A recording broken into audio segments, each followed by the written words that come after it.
Online Sanskrit class में आपका स्वागत है। मैं डॉक्टर चंद्रमोहन शर्मा, प्रवक्ता जवाहरलाल नेहरू स्मृति इंटर कॉलेज रवापुरी सटेल। आज हम इस व्याख्यान में कक्षा 12 संस्कृत रघुवंश महाकाव्य द्वितीय सर्ग के 50 से 52 तक के श्लोकों का अध्ययन करें।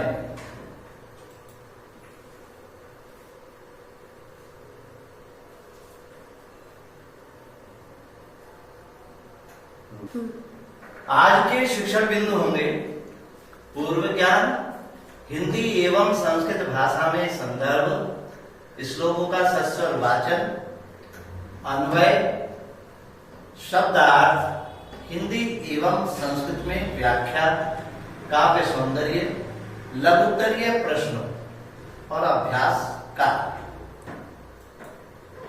पूर्व ज्ञान। प्यारे बच्चों, इससे पूर्व श्लोकों में आपने पढ़ा कि गाय के बदले मेरे शरीर से अपने भूख शांत कर इस गाय को छोड़ दो। दिलीप के इस प्रस्ताव को सुनकर सिंह कहता है कि कहां तो एक छत्र राज्य, तुम्हारी ये युवावस्था और ये सुंदर शरीर, इन सबको जो बहुत मूल्यवान वस्तुएं हैं, इनको एक सामान्य गाय के लिए त्याग देना चाहते हो तो मुझे तुम मूर्ख प्रतीत होते हो। क्योंकि आपके मरने पर केवल यही गाय सुरक्षित रहेगी, लेकिन अगर आप जीवित रहते हैं तो आप अपनी प्रजा का अनेक वर्षों तक उनको संकटों से उनका निवारण करते रहोगे, उनको विपत्तियों से रक्षा करते रहोगे। इसलिए वह सिंह राजा को सुझाव देता है कि हे राजन, यदि आपको अपने गुरु से डर लग रहा है, उनका क्रोध से डर लग रहा है, तो तुम अत्यधिक दूध देने वाली करोड़ों गाय देकर अपने गुरु के क्रोध को शांत कर सकते हो। यहां तक आपने पिछले व्याख्यान में पढ़ा, श्लोकों में पढ़ा। अब आगे इसके बाद सिंह राजा से कहता है, श्लोकों का, इस श्लोक का वाचन देखिए। तद रक्ष कल्याण परंपराणाम भोक्तारमुर्जस्वरमात्मदेहम् महीतल स्पर्शन मात्र भिन्नम् रिद्धम् हि राज्यम् पद्मेन्द्रमाहु रिद्धम् हि राज्यम् पद्मेन्द्रमाहु। इसका अन्वय इस प्रकार से होगा। तत् कल्याण परंपराणाम भोक्तारम ऊर्जस्वरम आत्मदेहम रक्ष। ये रक्षा नहीं है, रक्ष है। ही रिद्धम राज्यम महितल स्पर्शन मात्र भिन्नम इंद्रम पदम आहु। कि तद इसलिए कल्याण परंपराणाम भोक्तारम, कल्याण परंपराओं को भोगने वाला, कल्याण परंपराओं का उपभोग करने वाला, सुख संपत्तियों, सुख का उपभोग करने वाला, ऊर्जस्वरम आत्मदेहम, जो ऊर्जस्वरम, जो शक्तिशाली है, जो बलवान है, आत्मदेहम, अपने इस देह को, अपने इस शरीर की रक्षा करो। कि आत्मदेहम रक्ष, अपने देह की रक्षा करो। ही क्योंकि रिद्धम राज्यम, जो रिद्ध, रिद्ध से तात्पर्य समृद्ध, राज्य महितल स्पर्शन मात्र भिन्नम, महितल पृथ्वी के स्पर्श मात्र से अभिन्न ऐन्द्रम पदम, इंद्र का पद, इंद्र का पद क्या है? स्वर्ग। आहु में कहा है कि महितल स्पर्शन मात्र भिन्नम इंद्रम पदम, कि भूतल के स्पर्श मात्र से भिन्न इंद्र का राज्य अर्थात स्वर्ग कहा है। ये इसका शाब्दिक अर्थ हुआ।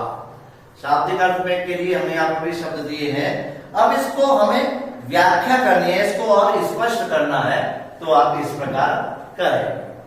किस लिए राजन? कौन? राजा से सिंह कह रहा है कि हे राजन, अनेक सुखों का भोग करने वाली और बलवान अपने इस शरीर की रक्षा करो, क्योंकि यदि आपका यह शरीर सुरक्षित रहेगा तो आप अनंत काल तक कल्याण परंपराओं का उपभोग करेंगे। अतः एक गाय के लिए अपने शरीर को नष्ट करना उचित नहीं, क्योंकि विद्वानों ने समृद्ध राज्य को भूतल के स्पर्श मात्र से भिन्न स्वर्ग कहा है।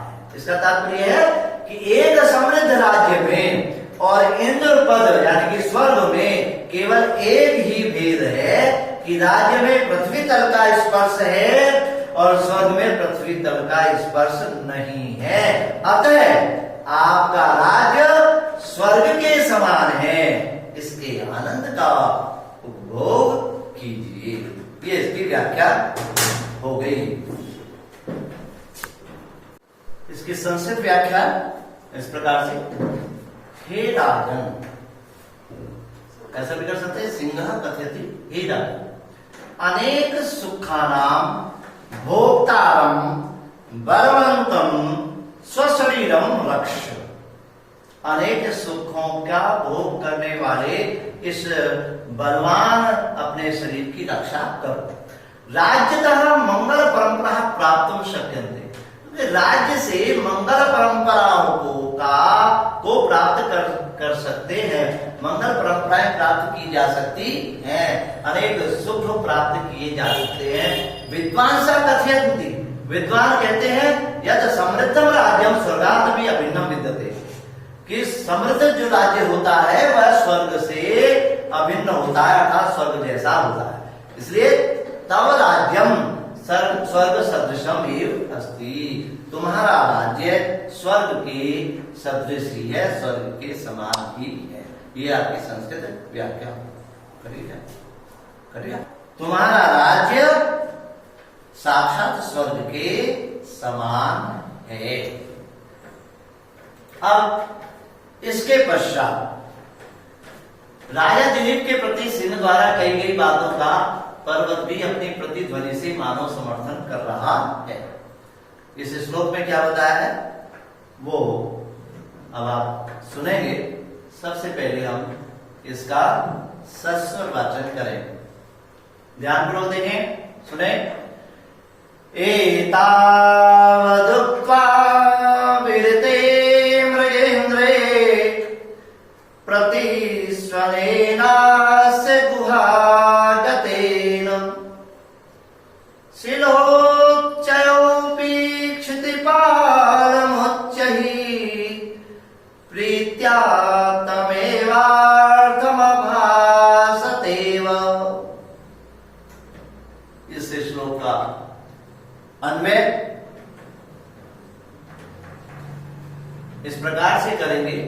मृगेन्द्र एतावत् उक्त्वा विरते सति गुहागतेन अस्य प्रतिस्वनेन शिलोच्चयः अपि प्रीत्या एव तम एव अर्थम क्षितिपालम उच्चै अभाषत।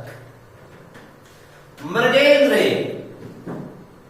सिंह के एतावत ऐसा उक्त्वा कहकर विरते सती, कहकर रुक जाने पर।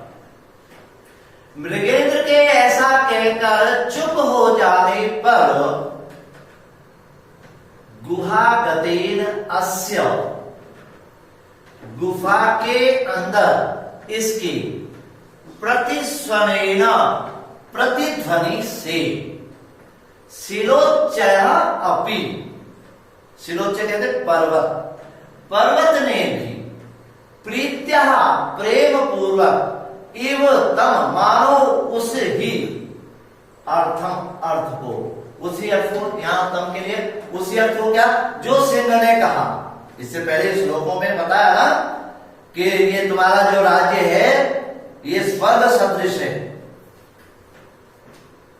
तो जो यहां तक बातें बताई उनको सुन करके जब चुप हो गया तो शिलोच्चया भी प्रीत्याय, पर्वत ने भी प्रेम पूर्वक मानो उसी अर्थ का, जिस बात को सिंह कह रहा था राजा से, उसको समझा रहा था, उसी अर्थ को क्षितिपालम उच्चैः भाषत, क्षितिपाल से, राजा से जोर से बोला या जोर से कहा कि मृगेंद्रे तावत उक्त्वा, मृगेंद्र के द्वारा ऐसा कह करके चुप हो जाने पर गुफा के अंदर अस्य प्रतिस्वने, इसकी प्रतिध्वनि, प्रतिध्वनि से है कि जब कोई बड़ा हॉल होता है, बड़ा कमरा होता है या कोई गुफा आदि होती है, जब हम कुछ बोलते हैं जोर से तो वह चुप हो जाने के बाद भी वह रिपीट होती रहती है, वह पुनः पुनः उसकी ध्वनि वह सुनाई देती है, तो उसे हम कहते हैं प्रतिस्वने, प्रतिध्वनि। तो उस प्रतिध्वनि से पर्वत भी मानो प्रेम पूर्वक उसी अर्थ को, अर्थात सिंह की बात को राजा से जोर से बोला, कहा। ये इसका शाब्दिक अर्थ था, शब्दार्थ भी यहां पर दिए हैं। अब इसको हम व्याख्या के द्वारा इसको स्पष्ट कैसे करेंगे वो देखें। सिंह राजा दिलीप से अपनी बात कहकर चुप हो गया। उसकी सिंह की प्रतिध्वनि गुफा में गूंजने लगी। उस समय ऐसा प्रतीत हो रहा था कि मानो पर्वत भी राजा दिलीप से उस सिंह की बात को जोर जोर से कह रहा हो,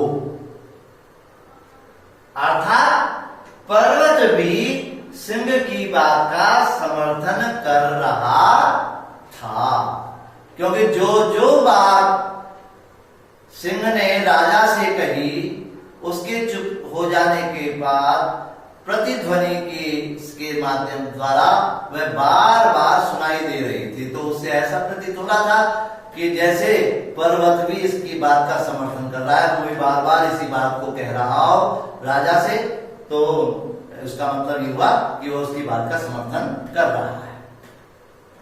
संस्कृत व्याख्या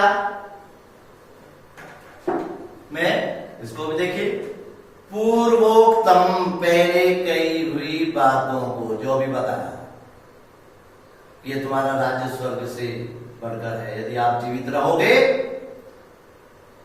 तो आप अपनी प्रजाओं की रक्षा काफी समय तक कर सकते हैं। तो पूर्वोक्तम, पहले कही हुई इन बातों, कथित्वा, पहली हुई बात को कहकर, कि जो पहले श्लोकों में जो बात कही है उनको कह करके सिंह विराम, सिंह रुक गया, चुप हो गया। तस्मिन् समय तस्य सिंहस्य, उसी समय उसके उस सिंह की वाक्य की प्रतिध्वनि गुहा मध्य बभूव, गुफा के बीच में हुई। तदायं प्रतिभाति स्व, तब यह प्रतीत हो रहा था कि पर्वतोऽपि उच्चैः, पर्वतः अपि, पर्वत भी जोर से और प्रेम से, प्रतिध्वनिना, उस प्रतिध्वनि के माध्यम से सिंह से कथनम, सिंह के ही कथन का समर्थन कर रहा था। ये प्यारे बच्चों इस श्लोक की व्याख्या हुई। अब अगला श्लोक, इसमें राजा दिलीप फिर दोबारा सिंह को उत्तर देने के लिए प्रस्तुत होते हैं। क्या कहते हैं? निशम्य देवानुचरस्य वाचं मनुष्य देवः पुनरप्यवाच तेन्वा तदध्यासित कातराक्ष्या निरीक्ष्यमाणः सुतरां दयालुः निरीक्ष्यमाणः सुतरां दयालु। इसका अन्वय इस प्रकार से करें। देवानुचरस्य वाचम निशम्य तथ्यासित कातराक्ष्या धेन्वः निरीक्ष्यमाणः सुतरां दयालु मनुष्य देवः पुनः अपि उवाच। अब इसका एक एक शब्द का अर्थ आपको बताऊंगा। देवानुचरस्य, देवानाम अनुचरः तस्य, देव या देव या महादेव के दिया है कि महादेव का जो सेवक है उसके, शिव जी का जो सेवक है, शिव जी के सेवक के अर्थात सिंह के वाचम वाणी को निशम्य श्रुत्वा सुनकर, वाणी को सुनकर तदध्यासित कातराक्ष्या, उसके अध्यासित आक्रमण से कातर अक्षया, कातर दृष्टि से, बड़ी घबराई हुई दृष्टि से के द्वारा धेदवा, घबराई हुई दृष्टि वाली धेदवा तृतीय भक्ति गाय के द्वारा निरीक्ष्यमाण देखे जाते हुए सुतराम दयालु, अत्याधिक दयालु, जब उसको देखा तो वो बहुत दयालु हो गए। सुतराम दयालु, अत्याधिक दयालु मनुष्य देवः, मनुष्याणाम देवः अर्थात मनुष्यों का जो देवता अर्थात राजा के लिए प्रयुक्त हुआ है कि राजा दिलीप पुनः अप्युवाच, फिर बोला। इस श्लोक में केवल यही बताया कि राजा दिलीप उसके वचनों को सुनकर के बोला। क्या बोला वो अगले श्लोक में है, लेकिन इसका जो अन्वय शाब्दिक अर्थ हमने बताया है। अब इसको थोड़ा सा हम व्याख्या के माध्यम से स्पष्ट करना चाहेंगे। शब्दार्थ हमने पहले की तरह यहाँ पर दिए हैं, इनको भी आपकी सहायता के लिए इसमें आपको लाभ मिलेगा। अब व्याख्या कैसे स्पष्ट करें कि राजा दिलीप शिव जी के सेवक सिंह की बातों को सुन रहे थे। तो उस समय सिंह ने गाय को दबोच रखा था, तो वह राजा को बहुत घबराई हुई थी, राजा को बड़ी कातर दृष्टि से देख रही थी। कातर दृष्टि से क्यों देख रही थी कि न जाने ये जो राजा है क्या निर्णय लेगा, मुझे मेरी रक्षा करेगा भी नहीं करेगा, क्योंकि केवल एक ही आसरा था वह राजा जो उसकी रक्षा कर सकता था। तो उसको देख रही थी। अब उसे जब राजा ने देखा तो राजा दया से ओतप्रोत हो गए और दया से भर गए। तब दया से भर करके बड़े करुणा भाव होकर के, करुणा से आर्द्र होकर के वह दिलीप सिंह से बोले। ये इसकी व्याख्या। संस्कृत व्याख्या में इस प्रकार से करेंगे। शिव सेवकस्य, सिंहस्य, शिव सेवक कह लीजिए, सिंहस्य कह लीजिए, आक्रमणे, आक्रमण पर साधेनु वह गाय अत्याधिका भीता बभू, अत्यधिक डर गई थी। राजानम च कातर दृष्टया अपश्यत, और राजा को बड़ी कातर दृष्टि से देख रही थी।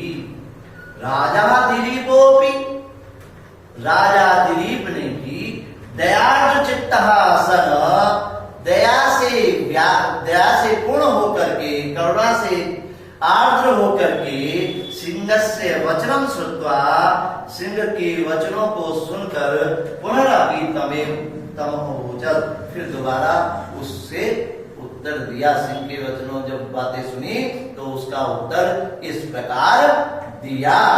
आगे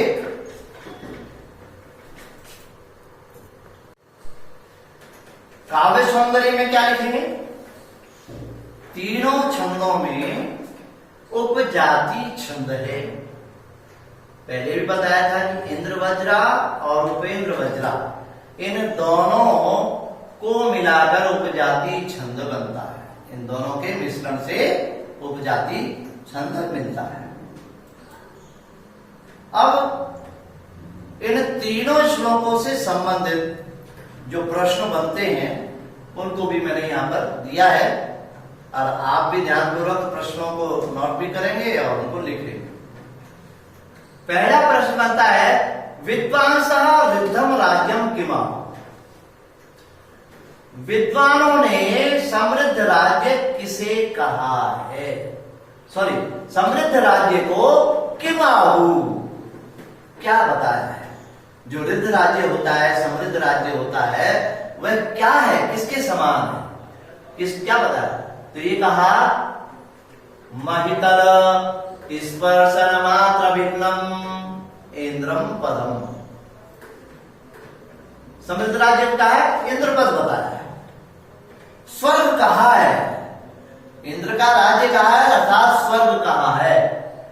लेकिन ये इस स्वर्ग जो शब्द है, देखिए उत्तर तो एक शब्द में ही होगा, एक शब्द है, लेकिन इसका ये विशेषण है। कैसा है?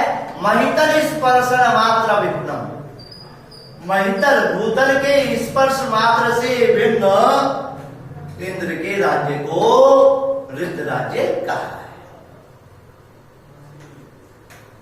दूसरा इस प्रकार से इसको प्रश्न को पूछा जा सकता है, कम महितल स्पर्शन मात्र भिन्नम इंद्र पदम आहु। किसको? पृथ्वी के स्पर्श मात्र से भिन्न स्वर्ग कहा गया है, या इंद्र का राज्य कहा गया है। यह आएगा रिद्धम राज्यम, रिद्ध राज्य को, समृद्ध राज्य को स्वर्ग कहा गया है, यानी कि ऐसा विद्वान लोग कहते हैं। प्रश्न 3, मनुष्य देव कया निरीक्ष्यमाणः पुनरप्युवाच। वाच यहां पर जय, वाच यहां पर जय, ठीक है ना। पुनः अप्युवाच, मनु कया निरीक्ष्यमाणः पुनरप्युवाच, यहां पर ये च उवाच है, ठीक है। ये क्वेश्चन तो आया कि कातराक्ष्या दृष्टा। कातराक्ष्य, कातर दृष्टि वाली गाय के द्वारा देखे जाने। कया निरीक्षमाना कातराक्ष्या धेन्वः। तो इसमें केवल धेन्वा भी हो सकता था, लेकिन वो धेनु कैसी है? कातराक्ष्या, कातर दृष्टि वाली, घबराई हुई दृष्टि वाली गाय के द्वारा देखे जाने। आगे, कातराक्ष्या देवा निरीक्षमाना सुतराम कीदृशा मनुष्य देवः पुनः उवाच। इसमें आया कि कातराक्ष्या, जो घबराई हुई दृष्टि वाली नेत्रों वाली जो गाय थी, उसके द्वारा देखे जाने पर अत्यधिक कीदृशः, कैसा हो गया था मनुष्य देव, कैसा होकर के मनुष्य देव ने, राजा ने कहा कैसा हो गया था? दयालु।